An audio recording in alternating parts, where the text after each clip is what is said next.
नमस्कार, बहुत-बहुत स्वागत है न्यूज़ 21 में आप सबका। आपके साथ मैं हूँ ऋतिका पांडे। नगर निगम ग्रेटर जयपुर के उप महापौर पुनीत कर्णावत ने अपने कार्यकाल की समाप्ति पर कहा है कि जिम्मेदारी खत्म नहीं होती है। जी हाँ, बल्कि और ज्यादा बढ़ती है। पत्रकारों से बातचीत में उन्होंने बताया है कि 5 साल की ये यात्रा 150 वार्डों में जनता के विश्वास, सहयोग और अपेक्षाओं से भरी रही है। कर्णावत ने कहा है कि जनप्रतिनिधि का पद भले ही समाप्त हो रहा हो, लेकिन जयपुर की स्वच्छता, पर्यावरण और विकास के प्रति उनका दायित्व पहले जैसा ही रहेगा। उन्होंने बताया है कि समस्याओं के समाधान के दौरान जनता ने भाई जैसा स्नेह दिया है, जिसने निरंतर काम करने की उनको प्रेरणा भी दी है। उन्होंने पत्रकारों का आभार व्यक्त करते हुए कहा है कि मीडिया ने शहर की समस्याओं को प्रशासन तक पहुंचाने में महत्वपूर्ण भूमिका निभाई है, जिससे नीतिगत निर्णयों में पारदर्शिता और गति भी आई है।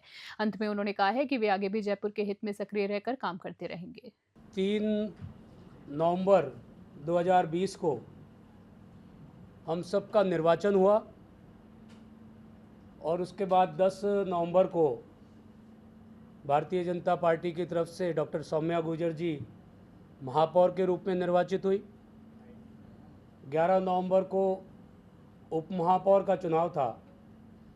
मेरा सौभाग्य था कि मैं सर्वसम्मति से उप महापौर के रूप में निर्वाचित हुआ। 5 वर्ष पूर्व की सारी स्मृतियां अभी मेरे स्मरण में हैं। एक बड़ी जिम्मेदारी हम सबको भारतीय जनता पार्टी ने भी सौंपी और उससे ज़्यादा जयपुर की जनता ने सौंपी थी। एक बड़े लक्ष्य के साथ लेकर हमने कार्य प्रारंभ किया। जयपुर जिसकी जो एक शहर है, जीवंत शहर है, जिसकी अपनी आत्मा है, उसको 2 हिस्सों में बांट दिया गया था। जो जयपुर की आम जनता को स्वीकार्य नहीं था, लेकिन राजनीतिक कारणों से ऐसा किया गया। हमारे मन में हमेशा रहा कि गोविंद देव जी भी हमारे आराध्य हैं और मोती डूंगरी के गणेश जी भी हमारे आराध्य हैं। इसलिए मैंने, आप में से बहुत सारे लोगों को स्मरण होगा कि मेरे निर्वाचन के बाद मैंने तुरंत कहा था कि हमारी जितनी भी नीतियां होगी वो समग्र जयपुर को ध्यान में रखकर बनेगी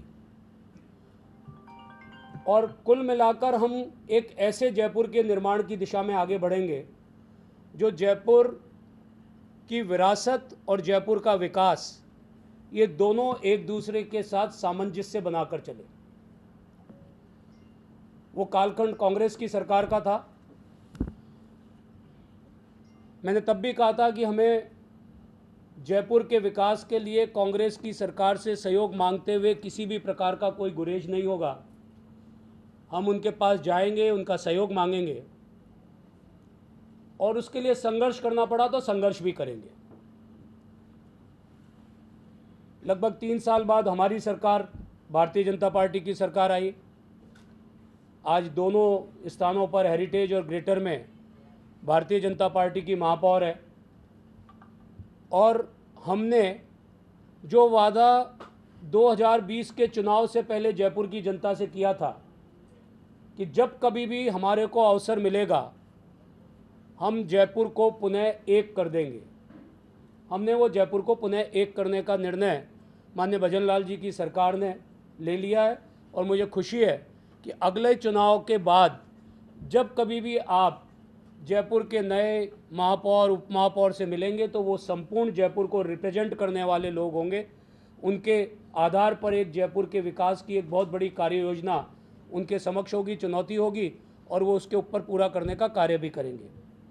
मित्रों, मैंने आज आपको इसलिए बुलाया है कि ये अनौपचारिक संवाद है, प्रेस वार्ता नहीं है। प्रेस वार्ता मैं इसको इसलिए नहीं कह रहा हूँ कि अब हमारे पास कार्यकाल का कोई समय नहीं है। हमारा कार्यकाल पूरा हुआ है। हम अपने कार्यकाल में बहुत सारे वो कार्य जो हम करना चाहते थे उनको सक्सेसफुली कर पाएँ। कुछ कार्य हमारे अभी भी होने शेष हैं, लेकिन आप सब जानते हैं कि विकास एक अनवरत प्रक्रिया है, लगातार चलने वाली यात्रा है। उसमें इस कालखंड के अंदर हमने काफ़ी बेहतर कार्य किया और जयपुर की जनता ने भी समय समय पर हमारे को भरपूर विश्वास अपना दिया, अपना आशीर्वाद और स्नेह दिया। आज मैं मेरी बात करूं तो मेरे कार्यकाल उप महापौर के नाते ये हमारे कार्यकाल का समापन है। 8 और 9 तारीख और 2 हमारे पास है। उस दिन ये ऑफिस नहीं रहेंगे, पर कल ऑफिस खुलने वाले हैं, मुझे पता है। अच्छा है, काम की निरंतरता बनी रहेगी। मैं इतना कहना चाहता हूं कि हमारा कार्यकाल समाप्त हो रहा है। जयपुर के 150 वार्ड पार्षद जो यहाँ हैं और 100 वार्ड पार्षद जो हेरिटेज हैं, उनको भी यही कह रहा हूँ कि हमारा कार्यकाल समाप्त हो रहा है। जयपुर के प्रति हमारी जिम्मेदारी समाप्त नहीं हो रही है। हम जनप्रतिनिधियों के रूप में जयपुर की जनता के आशीर्वाद से चुनकर आए। हमने 5 साल भरसक उनके पक्ष में, उनके हितों को ध्यान में रखकर कार्य किया। आज 5 साल बाद हमारे कार्यकाल की समाप्ति है, लेकिन हमारी जिम्मेदारी का भाव वैसा का वैसा जयपुर की जनता के प्रति होना ही चाहिए। और हम सब आगे के समय में भी जयपुर की जनता को सर्वोपरि मानकर सामाजिक राजनीतिक क्षेत्र में सक्रिय रहकर कार्य करते रहेंगे। मैं विशेष रूप से स्वयं इस बात के लिए प्रतिबद्ध हूँ। दूसरा, मैं ये कहना चाहता हूँ कि हमने अपने कालखंड के अंदर जन समस्याओं को हमेशा तरजीह दी। मेरा ये मानना है कि नगर निगम सत्ता के केंद्र नहीं है, सेवा के केंद्र हैं। केंद्र सरकार और राज्य सरकारें जिनकी बहुत एम्पल पावर होती है, वहाँ नीतियाँ बहुत बड़ी स्तर पर बनती हैं। हमें उन नीतियों के अनुरूप, उन नीतियों को साथ लेकर काम करना होता है। और शहर की जनता की गुड मॉर्निंग से लेकर गुड नाइट तक, अगर वो मॉर्निंग गुड बनी रहे, उनकी रात्रि शुभ बनी रहे, उसकी जिम्मेदारी किसी की है तो वो पार्षदों की है, वो बोर्ड की है, महापौर की है, उप महापौर की है। आज मैं कह सकता हूँ कि इन 5 साल के कार्यकाल में हमने कभी भी अपने इस लक्ष्य को नहीं भूला।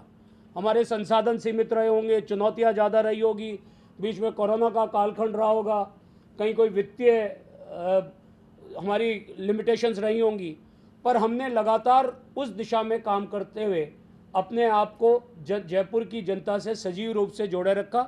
उसका परिणाम मैं स्वयं इस आकलन के रूप में देखता हूँ कि मैंने एक दिन अपने ही पार्षद साथियों से बात की, तो विशेष रूप से भारतीय जनता पार्टी के जो पार्षद थे उनसे, तो जिसने भी मुझे अपना आंकड़ा बताया जीत का, वो जीत के आंकड़े से ज़्यादा लीड भारतीय जनता पार्टी को विधानसभा में मिली और विधानसभा से ज़्यादा जीत लोकसभा में उसके वार्ड से मिली। तो मैं इसका सिंपल एक आकलन कर सकता हूँ कि उस पार्षद ने अपने गृह क्षेत्र के अंदर, अपने निर्वाचन जहाँ से उनका होकर आया है, उस वार्ड में जनता की अपेक्षाओं के अनुरूप कार्य किया। उसी के कारण भारतीय जनता पार्टी को विधानसभा में ज़्यादा बेहतर स्थिति में हमारे को वोट मिला और उससे ज़्यादा बढ़कर लोकसभा के अंदर मिला। तो ये हम कह सकते हैं विश्वास के साथ और संतोष के साथ कि हमने बेहतर कार्य करने की कोशिश की है और उसके अंदर हमें निश्चित रूप से सफलता भी मिली है। इन 5 वर्षों के अंदर जयपुर, हम सब जानते हैं जयपुर की विरासत बहुत उन्नत है। जयपुर एक हिस्टोरिकल प्लेस है। जयपुर के अंदर आने वाला पर्यटक जयपुर की विरासत को देखने के लिए आता है, लेकिन मॉडर्न सिटी के रूप में भी जयपुर ने अपनी पहचान बनाई। उसमें भी नगर निगम ने अपने कर्तव्य को, अपने काम को बहुत बेहतर ढंग से किया, चाहे वो लाइट्स के मामले में हो, चाहे सड़कों के रखरखाव के मामले में हो, चाहे गार्डन्स के मामले में हो। हमने ठीक ढंग से काम करने की कोशिश की और लगातार आगे बढ़ते रहे। मैंने भी आप में से ही किसी का सुझाव मुझे बहुत पसंद आया था, जब मुझे कहा कि आप लोगों से मिलते हैं, उसको स्ट्रक्चर करें तो जन संवाद और समस्या समाधान, इसके नाते हमने लगातार लोगों से मिलने का कार्य प्रारंभ किया, जिसमें एक समय भी तय किया कि भाई 3 बजे से 5 बजे तक मैं सोमवार से गुरुवार तक अपने कार्यालय में लोगों से मिलूंगा